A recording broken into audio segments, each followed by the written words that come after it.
All right, hello and welcome to our Zoom session today. And what I want to talk about today is MLA style. And let me share my screen here. So the chapter of the book that deals with MLA is actually chapter 11, but I'm going to jump ahead to that so that we can take a look at it, because you do need to cite this essay that we're working on in MLA. And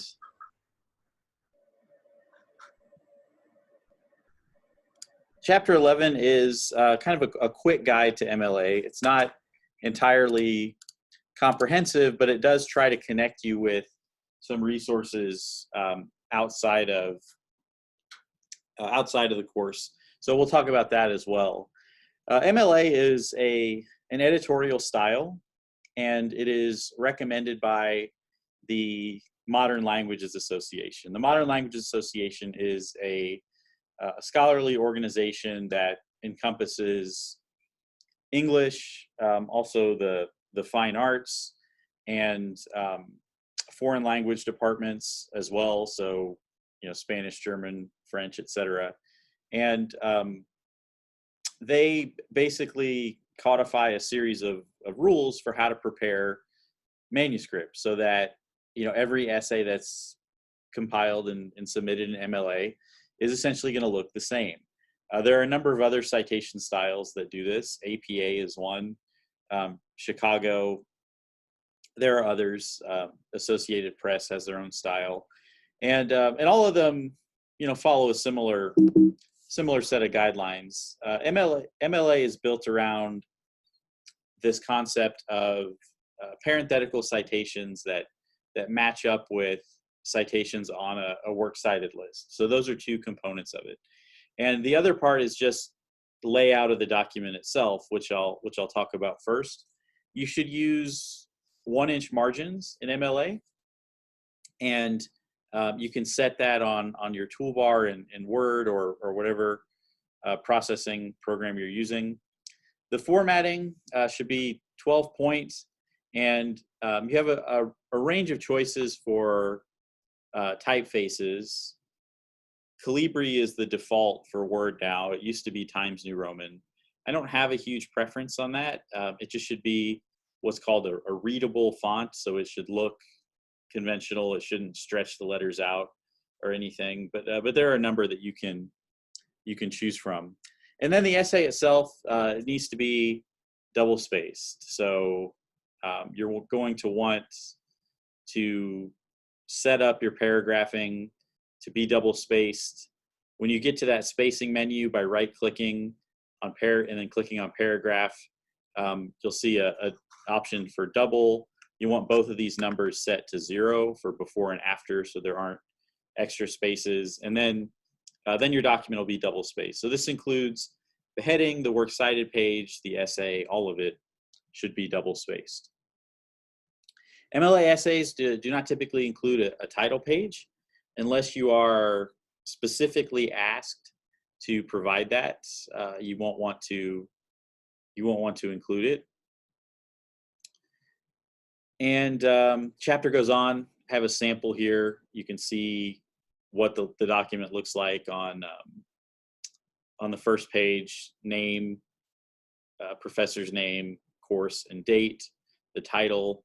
You have a heading up in the upper right with your last name and page number. And I have some instructions on adding that. All right, so in-text citations, as I mentioned, MLA uses in-text citations, and what you're going to do is you're going to reference the source that you're using. If you mention the source in the sentence, then in the parentheses, you're just going to list the page number. If you have a source without a page number, like an online source, you just leave that off completely, and then you'll just provide your citation there. So this example has two different kinds. In the first, the author is mentioned. So you just mention the author, you have the citation, and then the parenthetical citation at the end, after the quote. Notice the period goes after the citation. This is a common area that where students make a mistake, or any writer makes a mistake, is to put the period here, whereas it really should go after the citation. And the second one, because the author's name is not mentioned in the sentence, the author is going to appear at the end of the citation. So quote, citation, period. And then that corresponds to a works cited entry that includes the author's name, the name of the source, the name of the journal in italics, volume and number, year of publication, and the page range of that particular source. If the source doesn't have an author, you're just going to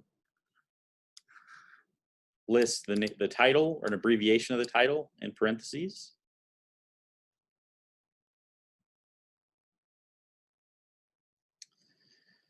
So the whole goal, excuse me, the whole goal of a citation like this is to just direct the reader towards the information that you found. So that's whatever kind of source it is. So this, for example, is a film, and it's a quote from a film, and you're going to give the title of the film, and then that is a timestamp that lets them know that that quote occurs at 6 minutes and 27 seconds. If you're using a service like Films on Demand, you actually can jump right to the quote and you can see the timestamp very easily. If if not, then you can see it usually on YouTube if you pause it. But in any case, that's what you should do for films. Works cited page. There's a basic structure to this. And you start with the author or creator of the work, the title of the source. You then have what's called a container. A container would be the name of a newspaper or the name of a magazine or a journal, wherever that source is actually contained. If you have other contributors, such as editors or translators, they'll appear after that title. Version, number, publisher, publication date, location. Those are all called core elements. Some sources are not going to have all of those. So what you do is you list what you have, you skip what you don't, and you provide as much as you can for your reader. And the MLA actually publishes these handouts that let you fill in the information about your source. You can do that online, and there's a number of citation generators too that can assist with that.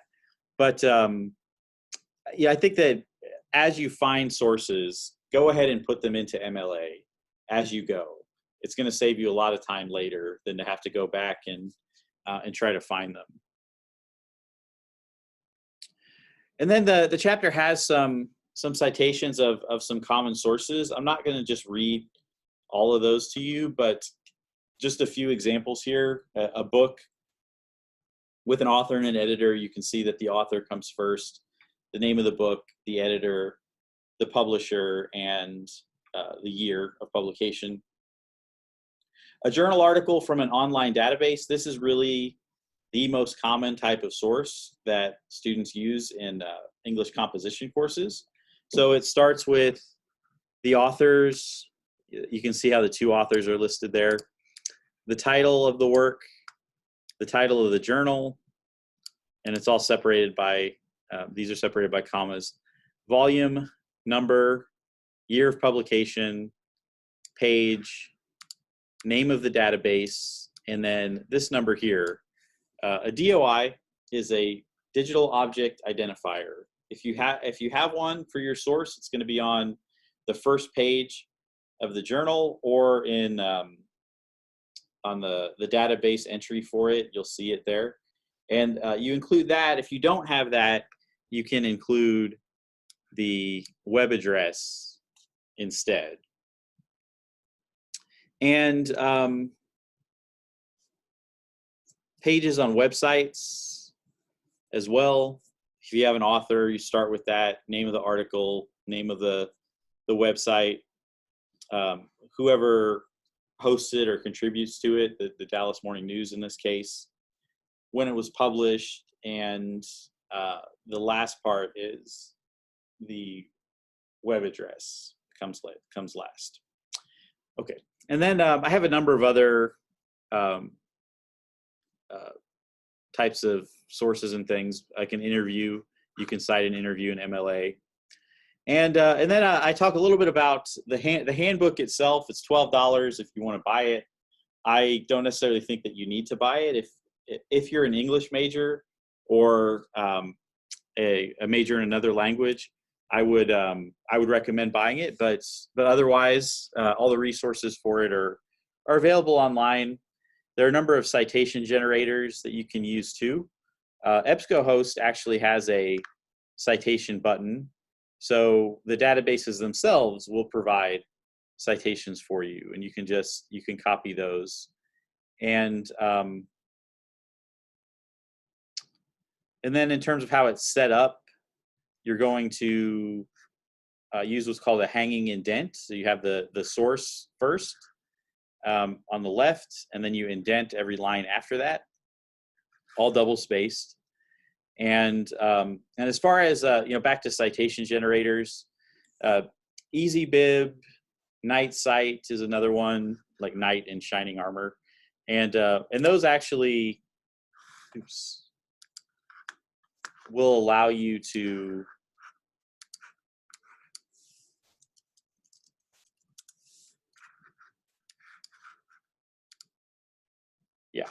so that'll allow you to actually just input any information that you have about a source. You place it into the website, it will make the citation for you. So you do have that option.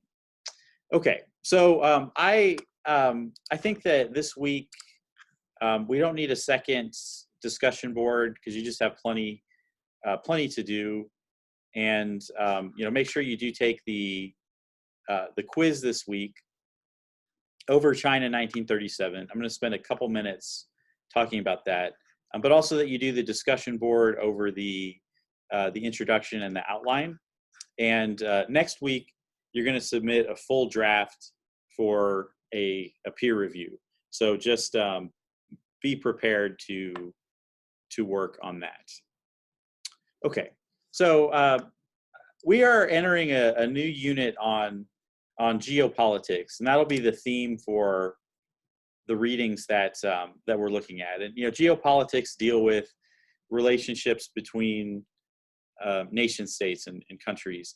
So this particular poem is about China. It's about the Second Sino-Japanese War, so a war between China and Japan. And it's talking about essentially the collapse of the Chinese empire, and it kind of harkens back to their previous period of prominence. So okay, so let me break down what's happening in this poem, and I'm going to talk a little bit about some of the imagery. Now is old Cathay a broken bowl. So now is old China a broken bowl.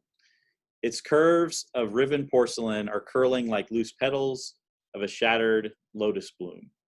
Its patterns are destroyed. The five-toed dragon, sundered vertebrae and claw, lie scattered in a broken glaze. The five glad bats are routed, and all the studied beauty is a useless offering to the gods of time and war. So China is known for porcelain, the production of porcelain. It was something that was, for much of its history, a closely guarded secret of how to actually make that. And so the image here is of China as a broken bowl. You can imagine when a bowl is broken into pieces, that the little shards are going to be curved. They look kind of like like flowers. So that's what that's describing there. So that there's a connotation there of it being fragile and delicate.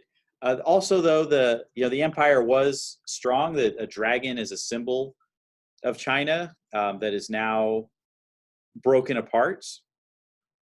And this line here, all the studied beauty is a useless offering to the gods of time and war. So the fact that the empire had this great status at one point is something that can be appreciated historically, but really doesn't benefit them now. They were vulnerable to invasion by Japan, which was a much smaller country, and part of this is what led to the communist revolution in China, which sort of reinvigorated them as a powerful nation state. But in any case, that this is a poem that explores that. So it's using a lot of imagery and metaphor. The dragon is a metaphor. The porcelain bowl, of course, it being described as a flower, and the entire poem, it centers on this idea that it was a great empire, and now circumstances have changed, and it's fragmented, it's broken apart, and so it's a reference to collapse of empire, and also of people not kind of coalescing around the nation. So a kind of death of nationalism as well. Okay, so that's the poem. I do have a short quiz over that, and we'll have some other readings that deal with geopolitics as well. It's one potential theme for your essays, to deal with relationships between countries, controversial issues such as foreign aid or military intervention in foreign countries, Israel, Palestine. That would be another issue that is certainly very contentious. But okay, so in any case, continue work on your essays. Make sure you complete the quiz and the discussion board for this week. Get started on your draft. You'll be posting that next week. Make sure the draft is in MLA. You also can use APA. I'm not going to cover it in class, but I know some of you are comfortable with that style, and you're, of course, welcome to use that as well. So that'll conclude our Zoom session, and I look forward to working with you this week, and I will talk to you again on Zoom on Monday.